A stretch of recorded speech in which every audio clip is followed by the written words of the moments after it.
So this was not a decision that was made overnight. Back in April 2010, we saw Kathleen Wynne, like I said, and Glenn Murray really push for this idea of a new curriculum. They argued that it was especially important for children with a computer, as they would have access to sexual information via Google, Facebook, and Twitter. We saw also other MPPs who were, like I said earlier, they were saying that parents should be the educators and not the teachers. Premier Dalton McGuinty also ended this conversation April 22nd, 2010. 5 years later, we see that Kathleen Wynne has brought it back to the table, and it will be implemented September 2015. Today we saw two countries come together to try to combat this deadly disease. As we know, Cuba and the U.S. have been adversaries and opponents since 1959, but today they were at a meeting together, and this meeting was called actually by the bloc of leftist-governed countries known as ALBA, and this includes Venezuela and Cuba. Once the donors have passed away, their bodies are brought here to the Schulich Medicine and Dentistry Department. This is where they start a new chapter of their life, and students are able to work on the bodies. I'm here on Fleming Drive, and it's about 2 degrees outside and pretty windy, but that hasn't stopped some students from still partying. People have described Austin as having a larger-than-life personality. So when the Fiji fraternity decided to honor their brother, a 24-hour campout was an easy decision.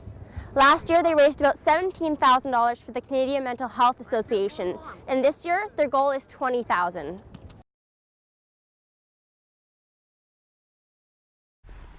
Dan Bryson takes good care of his cows.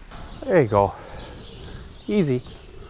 5 months ago, he moved all 110 of his cows from this barn to this upgraded multi-million-dollar barn. In this new facility, Dan barely touches his cows when they need to be milked. He is able to do this with a new robotic milking machine. The machine is completely automatic. The motivation behind the change is for more ethical and economic farming. Dan has already noticed positive changes in his cows. The cows are genuinely far more content in this barn. It's absolutely quiet. You don't hear them making any noise. The greatest thing is that when everything's running smooth, there's not a sound in the barn. The robot also collects data. Right from his phone, Dan can see how much the cows are eating, walking, and most importantly, production levels. The biggest indication that they're healthy and that they're happy is that their production has went up. Our reproduction has been better. Our production has been better. But the ethical practices don't stop there. They continue on the other side of the barn. The cows are able to move freely within the pens, and when they want to lie down, they now have a more comfortable option. Here on D-Line Farms, you'll notice that the bedding between the stalls is sand bedding, as opposed to hay or mats. That's because sand bedding is a new technology that more and more dairy farmers are using, because it helps prevent diseases and it's more comfortable for the cows. Dennis Bryson, Dan's father, was born and raised on D-Line Farms. Sand is new to their farm, and he is learning how much work it is to maintain. For us, having to get rid of the manure afterwards, that's a little more of a challenge, but it's always pluses and minuses, and there's way more pluses to having sand for the cows. We'll deal with the other. This new approach can be costly and hard to manage. Finding a balance is often a discussion point at the London Spring Farm Show. Robin Welsh grew up on a farm and is now an employee with a robotic milking manufacturer. She says it pays to be ethical. Most dairy farmers I know are absolutely ethical and economic at the same time. They have to be. In order to operate in this business, they take really good care of their cows.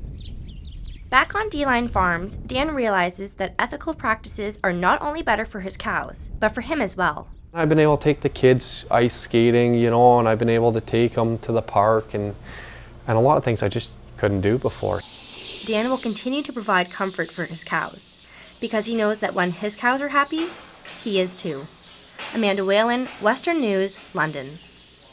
You won't see any of this on the balconies or the entrance of the 70 Capulet Lane apartment building. That's because this West London building is smoke-free. It was the first of its kind here in the Forest City 3 years ago. 70 Capulet Lane, Ruth speaking. May I help you? This is Ruth Ament, the building manager. She says contrary to what other landlords might think, the building is packed with people wanting to live in a smoke-free environment. she is constantly taking applications. For the most part, we're usually quite full, so which is a great thing. And yeah, absolutely.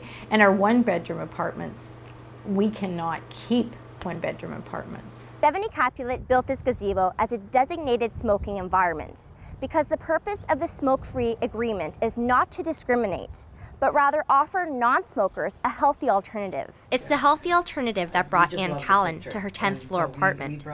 Callan used to work and live in a smoke-permitted apartment, but as an ex-smoker, she says that this new lifestyle fits her just fine. Once you have quit, you figure that if you can quit, the rest of the world can quit too.